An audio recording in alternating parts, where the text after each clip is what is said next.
नमस्कार शिक्षक मित्रांनो, मी Yogesh Bobade OLS by Ignite Academy या यूट्यूब चॅनलवर तुमच्या सर्वांचं स्वागत करतो. मित्रांनो, TET म्हणजे शिक्षक पात्रता परीक्षा या परीक्षेचा निकाल हा इतका कमी का लागतो? म्हणजेच परीक्षा देणाऱ्या सर्व उमेदवारापैकी फक्त 3 ते 7% उमेदवारच ही परीक्षा का पात्र होतात? त्यामध्ये नेमका त्यांच्याकडून कुठल्या चुका होतात आणि या चुका कशा टाळल्या पाहिजेत या संदर्भात चर्चा आपण या व्हिडिओमध्ये करणार आहोत. त्यामुळे हा व्हिडिओ शेवटपर्यंत बघा, जेणेकरून तुम्ही त्या 3 ते 7% मध्ये असताल, ना की 97-93% मध्ये तुमचा नंबर येईल.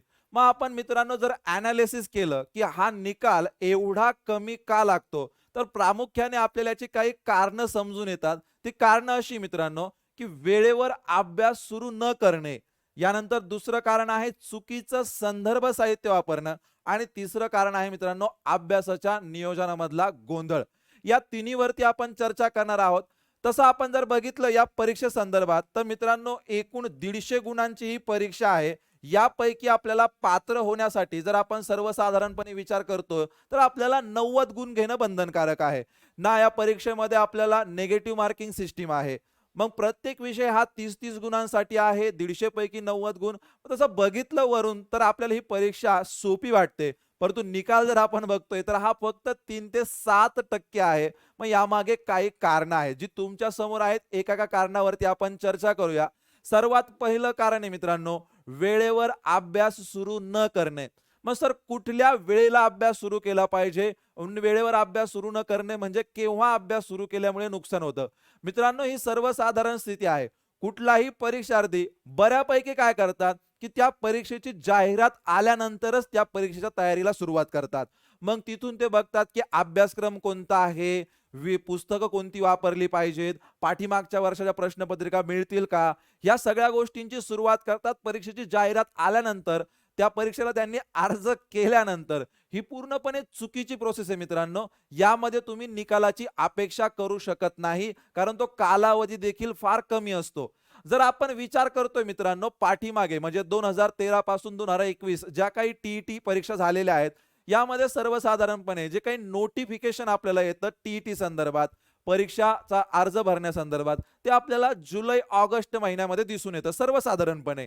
आणि जी परीक्षा आहे ती ऑक्टोबर आणि नोव्हेंबर या महिन्यामध्ये जनरली होत असते. यामध्ये काही काळामध्ये बदल देखील होऊ शकतो, जसं की त्याची शक्यता यावर्षी दिसून येत आहे, कारण पाठीमागच्या वर्षी परीक्षा होऊ शकली नाही. बरं ठीक आहे, जी काही परीक्षा होईल त्या संदर्भात आपल्याला ऑलरेडी आयडिया आहे.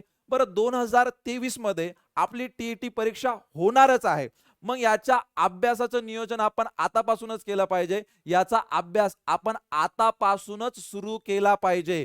जाहिरात आल्यावरती अभ्यास करणं ही सर्वात मोठी चूक होऊ शकते मित्रांनो. यामुळे आपल्याला जास्त अटेम्प्ट घ्यावे लागू शकतात आणि आपण टेट या परीक्षेसाठी देखील अपात्र ठरू शकतो. मग जर आपल्याला 1 ते 8 या वर्गासाठी अध्यापन करायचे आहे, तर आपल्याला TET अनिवार्य आहे, कंपल्सरी आपल्याला माहिती आहे ना.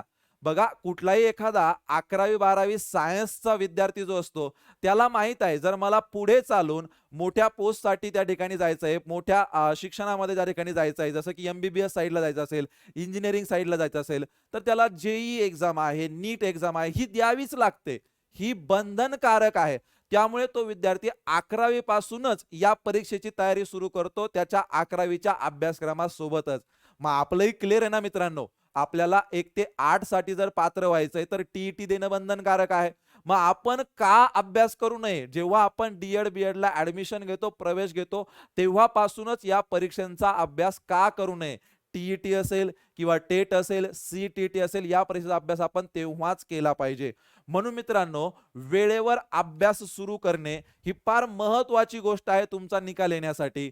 मग आज आत्ता ताबडतोब जर तुमचं DED-BED चालू असेल किंवा कंप्लीट असेल, तर आजच्या दिवसापासूनच तुम्ही या परीक्षेचा अभ्यास करायला सुरुवात केली पाहिजे.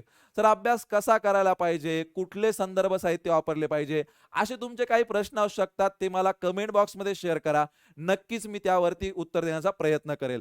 पुढचा आपला मुद्दा होता मित्रांनो निकाल कमी येण्याचा, तो म्हणजे चुकीचं संदर्भ साहित्य वापरणे. आपल्यापैकी बरेच उमेदवार हे इतर स्पर्धा परीक्षांची देखील तयारी करतात. मग त्यांच्याकडे त्या स्पर्धा परीक्षेची तयारी करण्यासाठी काही संदर्भ साहित्य ऑलरेडी अवेलेबल आहे. वेगवेगळ्या विषयाची पुस्तकं त्यांच्याकडे अवेलेबल आहे.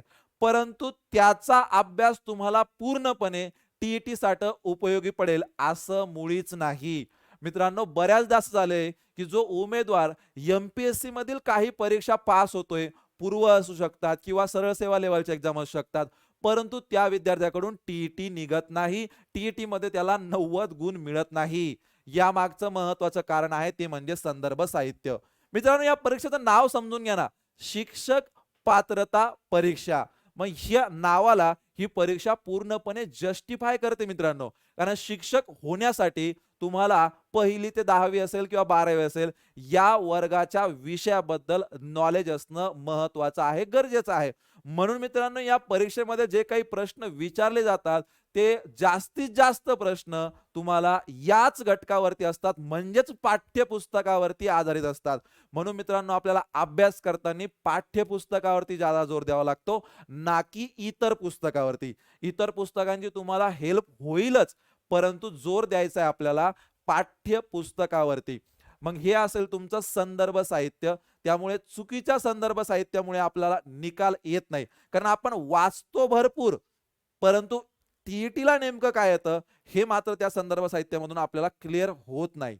मग आपला पुढचा मुद्दा आहे की अभ्यासाचे नियोजन कसे असले पाहिजे किंवा त्यामध्ये काय चुकी होते.